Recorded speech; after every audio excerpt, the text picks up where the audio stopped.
Okay, so I don't know what I'm playing. I'm just sort of making something up. I want to talk about chord melody and what I think is the easiest place for you to start in order to getting this under your fingers, in order to help you get this under your fingers. I realized that another YouTuber just did a video on this, and you should watch that too. It's Adam Levy. He's a fantastic guitar player, fantastic musician, has more of a jazz background, but that doesn't mean that everything he plays is jazz. He's on I first heard of him on Norah Jones' first record. I originally got that record only because I heard Bill Frisell had played on it, and I'm a huge Bill Frisell nerd. And then I listened to all the other tracks, and I was like, wow, who's this? And I think that was actually back when we still had CD booklets, so I could just flip through the booklet and see who played on every track. And I kept seeing Adam Levy, Adam Levy, Adam Levy, Adam Levy. I was like, man, this guy's really good. So anyway, I had made this video about a month ago, and then I went to kind of edit it together, and I realized that the screen cut off like right here, and you couldn't see most of my right hand, and I was like, ugh. So I'm finally getting around to redoing it. So I have my sweet 6415 Infinity Repeats mug. I call it modern music. It's everybody's favorite chord progression, just looped an infinite number of times. I thought it was kind of funny. It's that.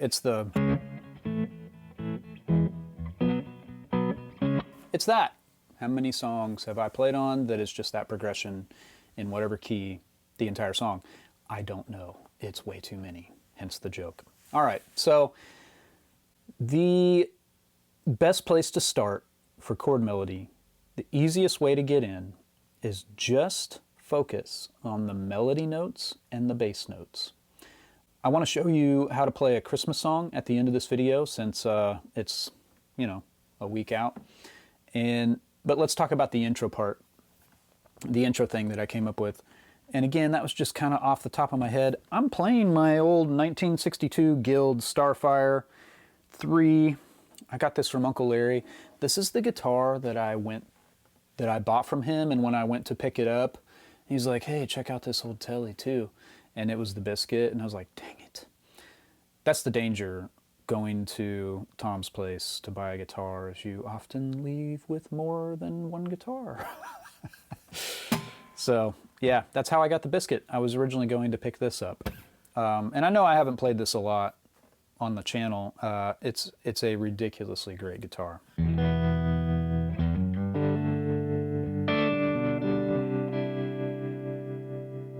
So the intro, I was just trying to come up with some melody and play through these chords. You'll notice that I was kind of holding down the whole chord shape while playing.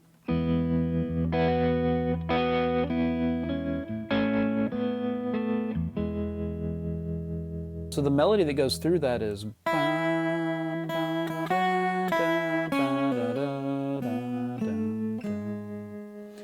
and really, in order to make that sound like a chord melody thing, just grab the bass note in the melody.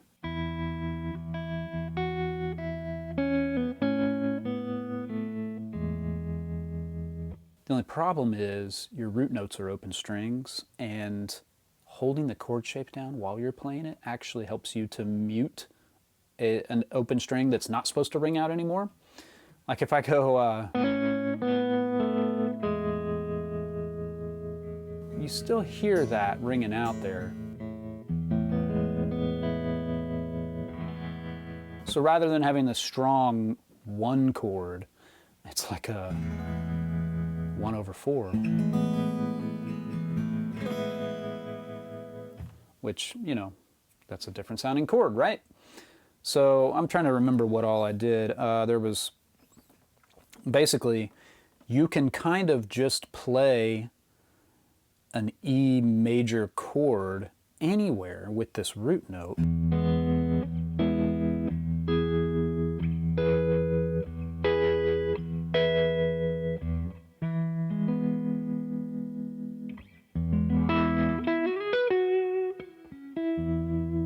So there was one part where I went,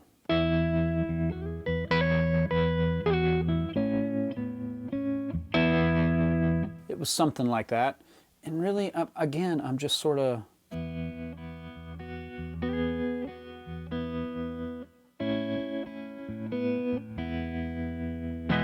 just holding the root notes down, and then where I can, playing a chord shape and grabbing the melody notes around it with the fingers I'm not using for the chord shape, right? So with that open E shape,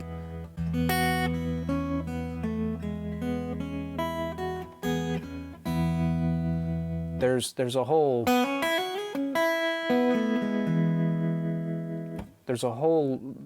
there's melodies to be found in all those notes that you can catch while you're holding the chord down, right? But if you back up even a step further and only play the root note,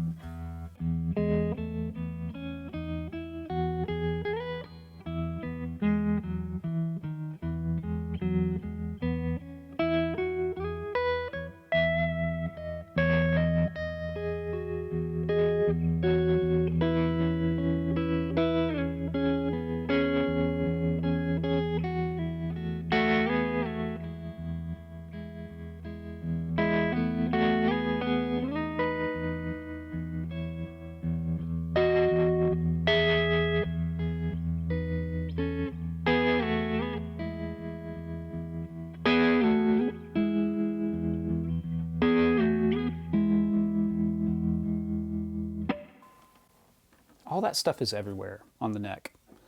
And one thing that's helpful to cracking the code of the guitar is to realize that any note, like from the 7th fret and down toward the headstock, exists on a lower pitch string higher up the neck, right? This is not a piano. We don't have every note being in exactly one place. And if you are the type of player who every time you play a G major 7, you go to one shape for that, you are restricting yourself by a lot, because that chord is everywhere on the neck. And I don't mean like it's everywhere on a piano too. If you're playing G, B, D, G, B, D, F sharp, if you're playing those 4 notes, you're playing a G major 7 in some inversion if the G isn't the lowest pitch note, right? So that's true on the piano as well, but on the guitar, you can play the exact same voicing in multiple places. Check this out. So G major 7. This, notes on a staff, would just be stacked thirds, stacked right up, nice and beautiful. Little 1 F sharp there with your key signature. That's not the only place that chord exists. It's also here. Exact same notes, exact. You can arpeggiate it even differently. I mean, up here, now you start to hear the lack of intonation brought about by this fixed bridge.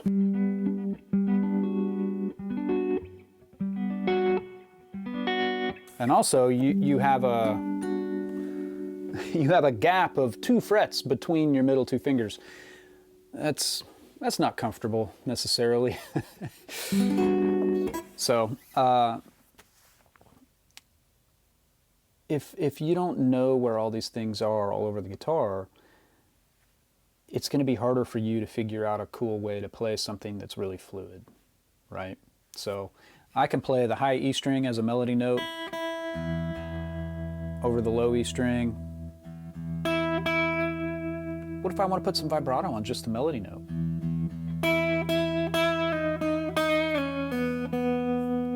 Well, I can't put any vibrato on that open string without using the bar and then wiggling the bass note too, so.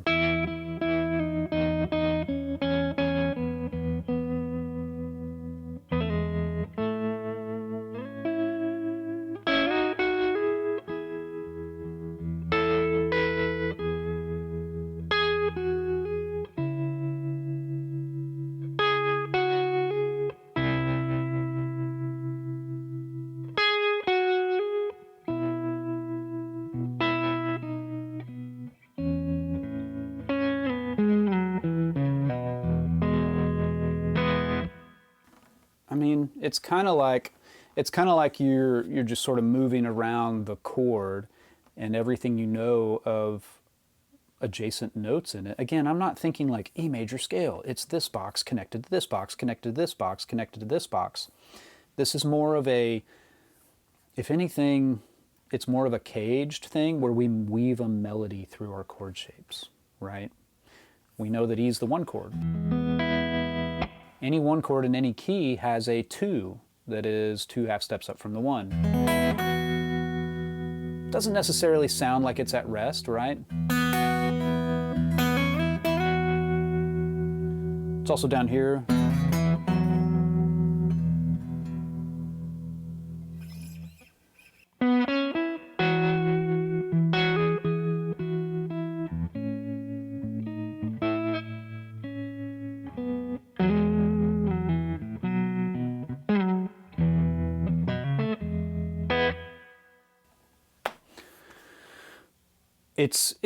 I think that's a good way to explain it. It's caged, more caged shapes, chord shapes. And again, if you only know one version of an E chord,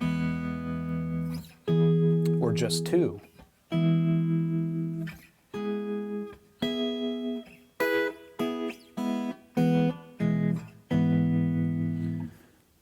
you should know a lot more.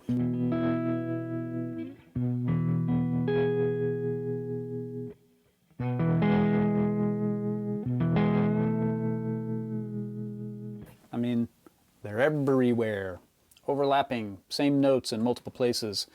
That is the beautiful thing on the guitar, that when you unlock it, possibilities just open way up. So, the one thing that was kind of hard in that intro thing, I was trying to play something super simple, just see what comes out off of these 3 simple major triads, right? Well, the one part that I think was actually a little bit tough was the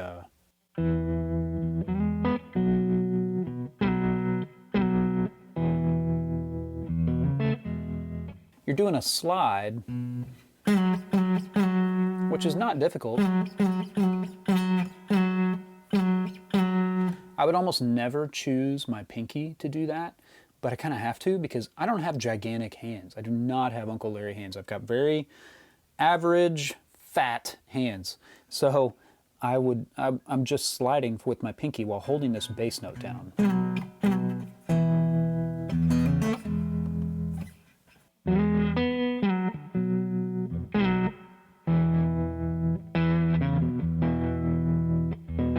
And I like catching all 3 of those notes there, because if you just land on the octave, it kind of doesn't feel like a chord.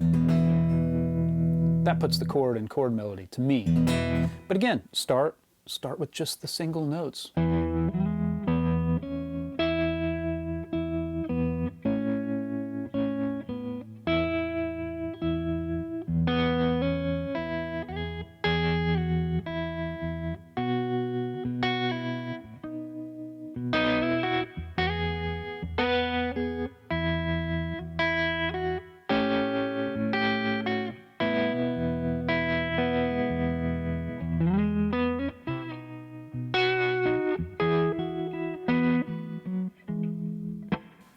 I don't know. Again, it's all chords. It's all chords, and it's these little connecting melodies that you know because you know the relationship of the rest of the notes in the scale to that chord. This is what my course talks about a lot. Anchor notes, anchor spots. Find out where these chords are. This E major could be the 1 chord in the key of E. If that's the case, then I know the 4's right here, the 5's here, the 6 is here. It's also here, here, here. The 4 is here, here, here. And then that would be over the 5, over the 4, over the 5, over the 4, and then down to the 1. I kind of know all of that relative to just this 1 chord, you know? So you might be the kind of person who says, well, you just played a pentatonic scale.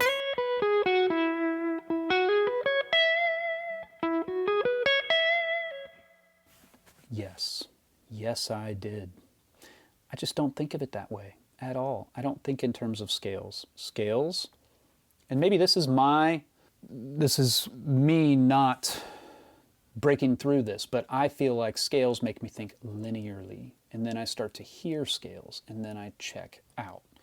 When I think chords, I think melody, I think harmony, I think thirds, I think how that chord's constructed, I think of other chord degrees I can use to change the color of that chord, right? Like, this is just an E chord. Well, here's an E add 9.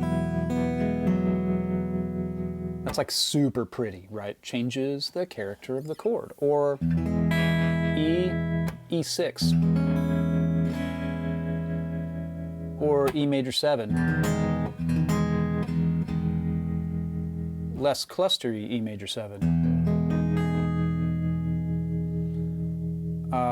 E dominant 7. Or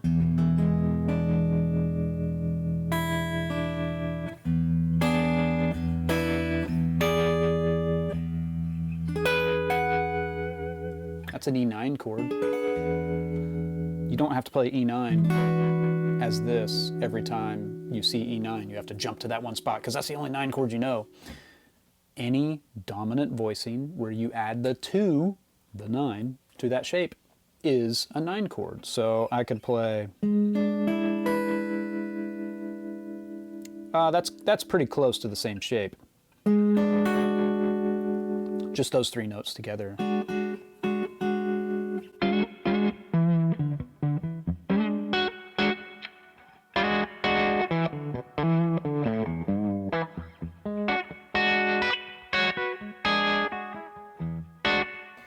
So let's try to find another one.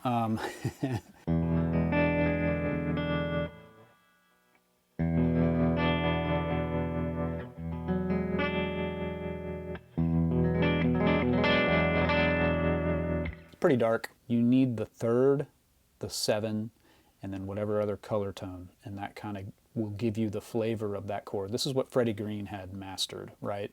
He was playing 2 and 3 note chord shapes, and if there was a root involved, sure, maybe, but it was always the 3rds and the 7s. Always. And that's what really gave that color of those, the 7th chords, right? Like he was always...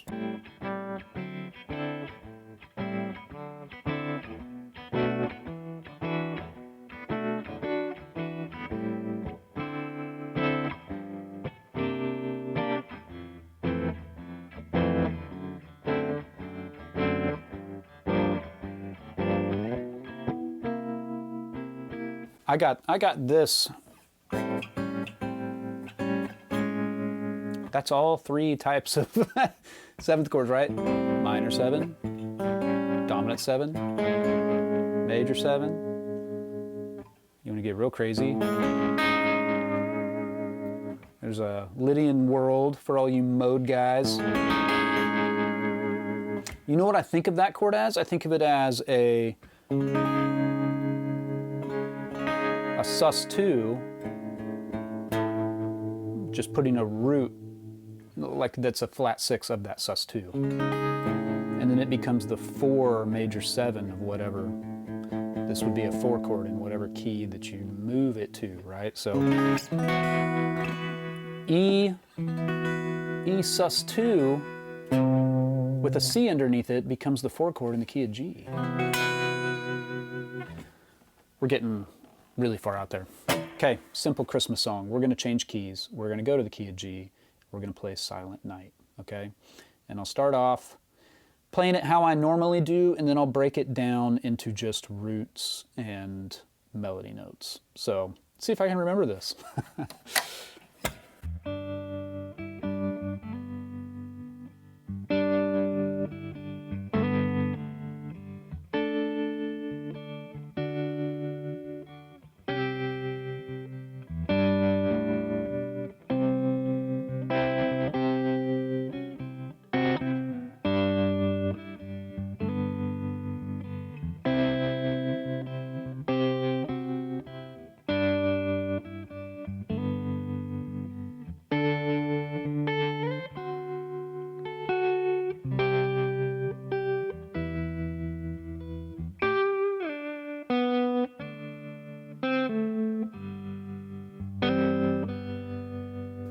Okay, I got a pretty gnarly hangnail that keeps catching on the... I'm just gonna pick that off of my finger. All right, so Silent Night.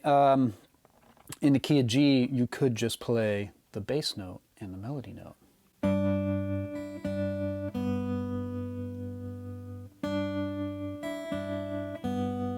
It's just... Or you can play it fretted or not fretted. If you chose to play the entire thing fretted, then you can move it to whatever key you want, because that means you're not using any open strings. So you can slide your entire fretted chord melody pattern to whatever key you want to. So say we go to B flat.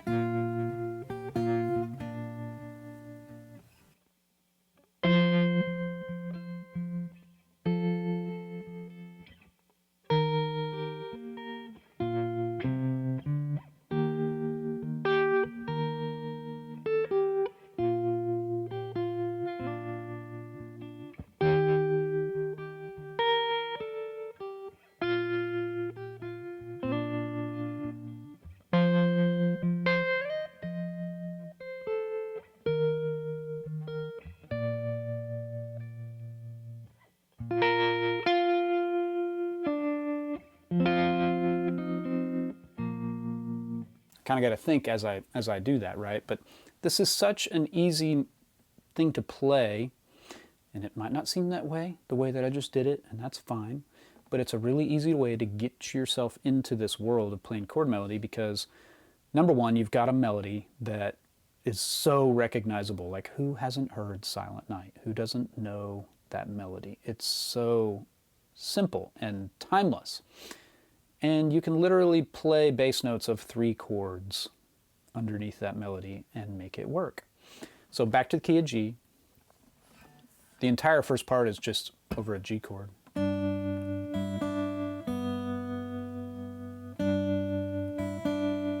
Now we go to the 5 chord, 4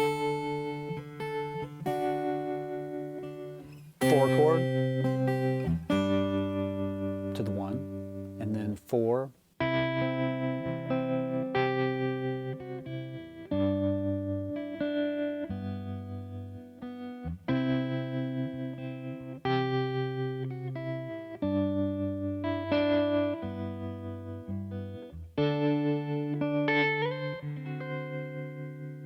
this is the only time when the chord quality changes. It's not just a major chord. It goes to a 7. That high sleeping head. That's the flat 7 of our 5 chord. It doesn't go to the C there. Nope, that's wrong.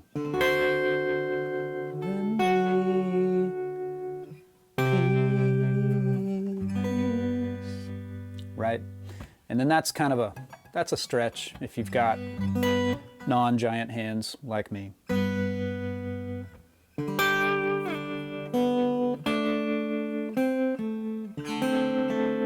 then we have that 7th chord there again. Anytime there's a C note where it's kind of obvious that it's over a D chord, that makes a D7. That's by definition a D chord with a C in it.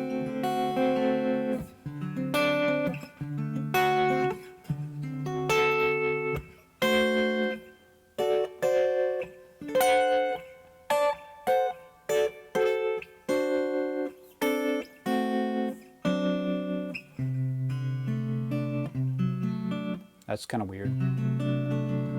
That's D over C. So you're putting the flat 7 in the bass.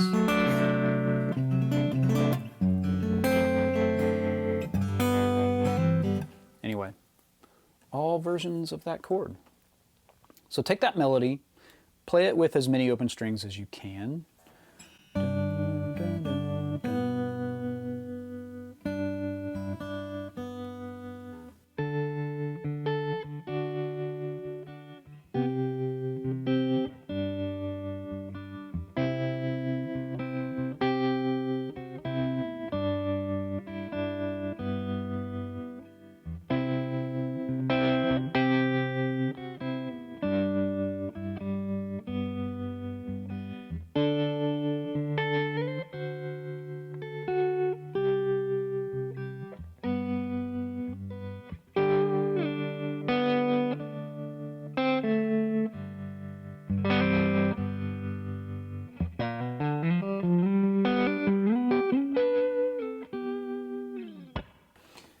know, you can even get to the point where you're playing them all as like major sevens.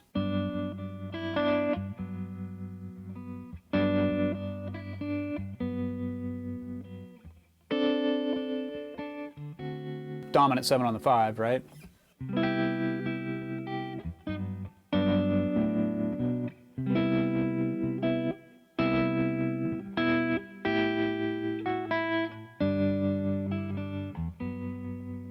So I did a move there where I substituted a minor in place of C.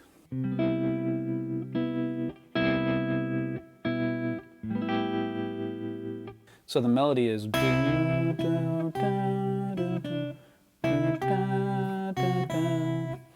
all over the 4 chord. Well, you can play a relative minor underneath it. This is getting away from the ultra beginning thing.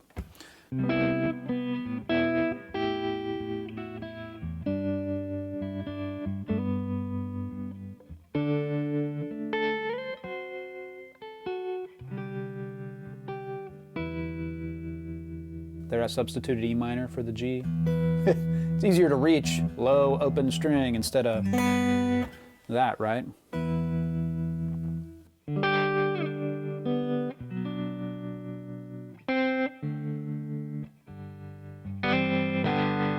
So, anyway, have a great day. Enjoy. If you got snow, that's awesome. I hope we get snow just for my boys. They like to sled in it, and it's fun to watch them go crazy. I'll see you later.